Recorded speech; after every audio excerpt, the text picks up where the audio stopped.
Bien, aujourd'hui, on va reprendre la fonction du miroir dans le développement psychique du bébé, de l'enfant, et on va mettre en perspective trois auteurs, Lacan, Winnicott et Dolto. On a déjà mis en perspective dans une vidéo Lacan et Winnicott au sujet de la fonction du miroir dans le développement psychique du bébé. Maintenant, on va ajouter Dolto. Alors, pour Winnicott et Dolto, il y a une fonction très importante du miroir dans le développement du psychique, mais le miroir ne doit pas être pris comme le miroir plan, comme un miroir physique comme on voit ici, que je peux refléter et voir mon image. Alors que c'est le cas dans la pensée de Lacan. Ici, pour Winnicott et Dolto, c'est plutôt un miroir psychique. Qu'est-ce que ça veut dire? Pour Winnicott, on a vu que c'était le visage de la mère qui va refléter au bébé certaines sensations, certaines expressions que l'enfant ressent.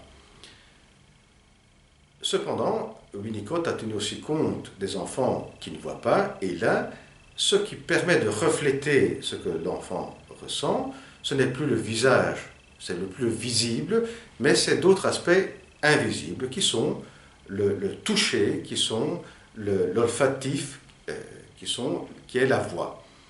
Eh bien, pour Dolto,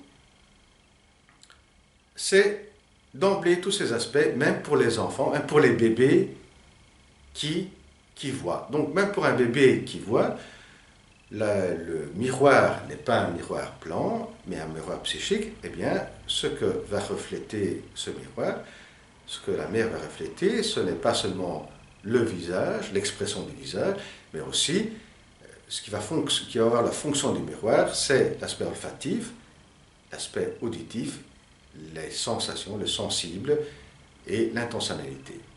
Voilà. Ça, c'est la différence et les points communs de la fonction du miroir entre Lacan, Winnicott et Dolto. Ensuite, donc,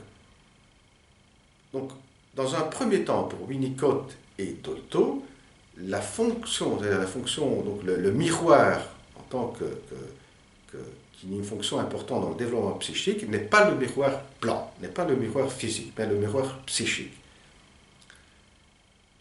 Par contre, dans un deuxième temps, Winnicott comme Dolto vont souligner aussi l'importance du miroir plan.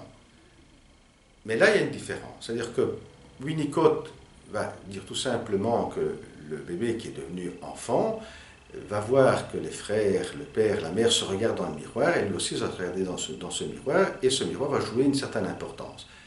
Mais Winnicott, là, ne va pas détailler cette importance. Et dans quelles conditions, quel est l'aspect important de se refléter dans le miroir. En revanche, Dolto va s'arrêter dans ce deuxième temps quand il y a effectivement cette confrontation au visible, au miroir plan. Et là, Dolto dira il y aura une confrontation importante qui aura une certaine incidence dans le développement qui va suivre, qui est entre l'image inconsciente du corps et l'image spéculaire. Et là, dans cette confrontation, il n'en résulte pas une sensation positive, de jubilation, comme l'était le cas de l'observation de Lacan, du bébé qui voit, qui reconnaît dans sa propre image, il se reconnaît, il y a un moment de jubilation. Ici, c'est plutôt dans un deuxième temps, quand le bébé enfant, c'est vers 2 ans et demi, est confronté, et se confronte à l'image spéculaire, là, il découvre que l'image spéculaire n'est pas lui. Alors si, pour Lacan, le moment important était que l'enfant se reconnaît, un moment de reconnaissance et un moment de jubilation. Ici, pour Dolto, à 2 ans et demi, l'important de cette confrontation à l'image spéculaire, à l'image reflétée dans le miroir, c'est que